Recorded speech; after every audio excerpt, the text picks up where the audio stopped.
Gawa tayo ng ano guys, rice with onions.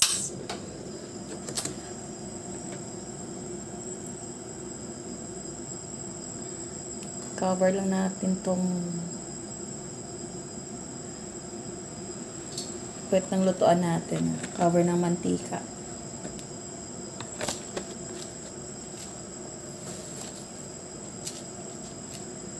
Kuha ko lang yan sa amo ko dati nung nagkatulong ako. Kaya, gagayahin lang natin. Luto pala to ng Arabo. Tama na yung mantika natin. Nakaslant kasing ano eh. Tapos, lagay na natin tong sandamakmak na sibuyas natin.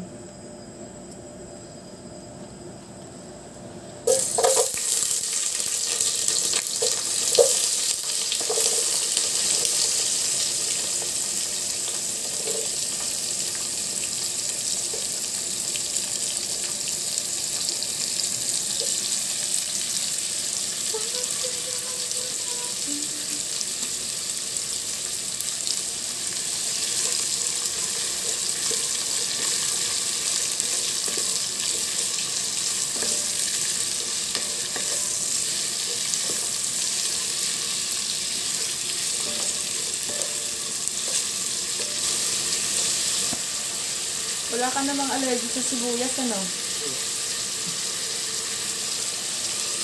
Pa-active daw kasi ang sibuyas. Try natin kung effective na.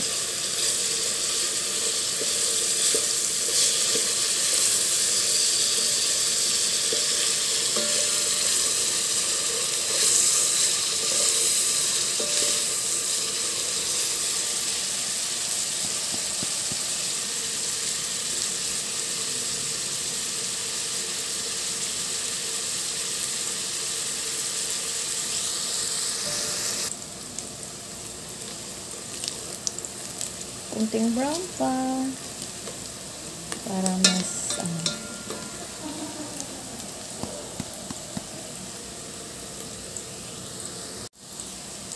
Ayan guys, malapit na.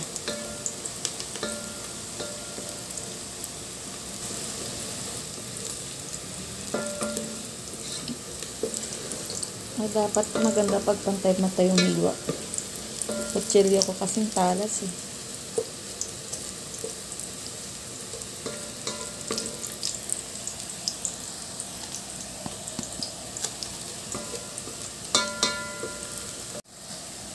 Parang naamoy ko na yung kusina ng madam ko dati. Oo, kapag prituin ka ng kansandamakmak na sibuyas, mas marami pa nga dito eh. Sa mga palanggana.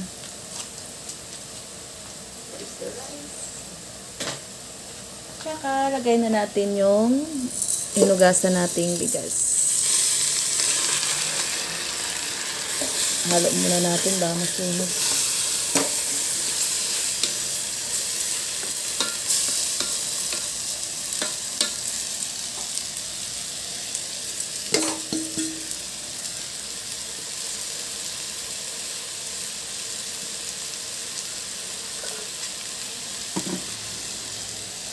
Lalagyan natin na ng tubig. Diretso na guys ha. Pagkabuko, syempre, tubig.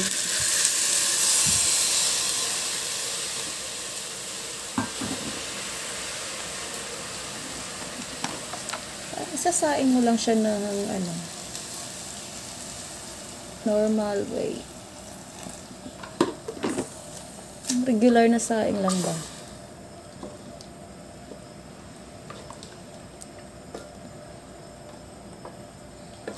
Kunti pa nga tong sibuyas eh. Alam mo yung palanggana nating blue? Mga isang ganyan yung nahihiwa ko di.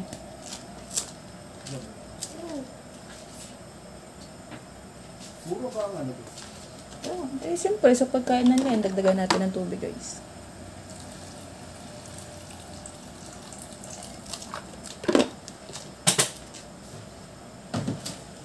May nilalagay sila dyan.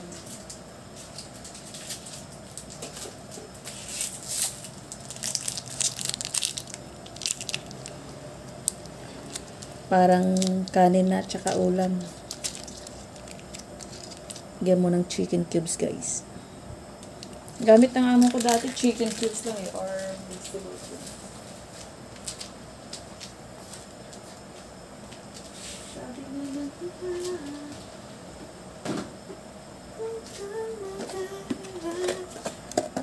at saka, huwag kalimutan,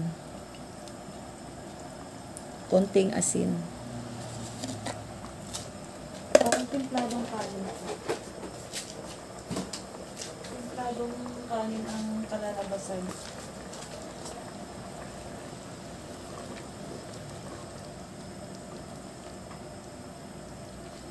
Dahil isa lang yung kalan ko, magluluto pa ako ng ulam.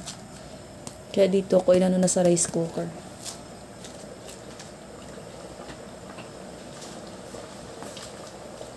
Lipat natin sa rice cooker. Wait. Siyempre guys, huwag kalimutang haluin muna. Kasi diba yung chicken cubes natin?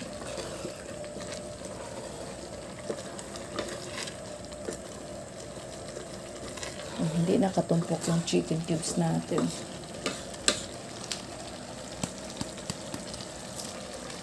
Lipat natin sa rice. So, kakain na tayo guys. Ano natin yung ano natin. Rice.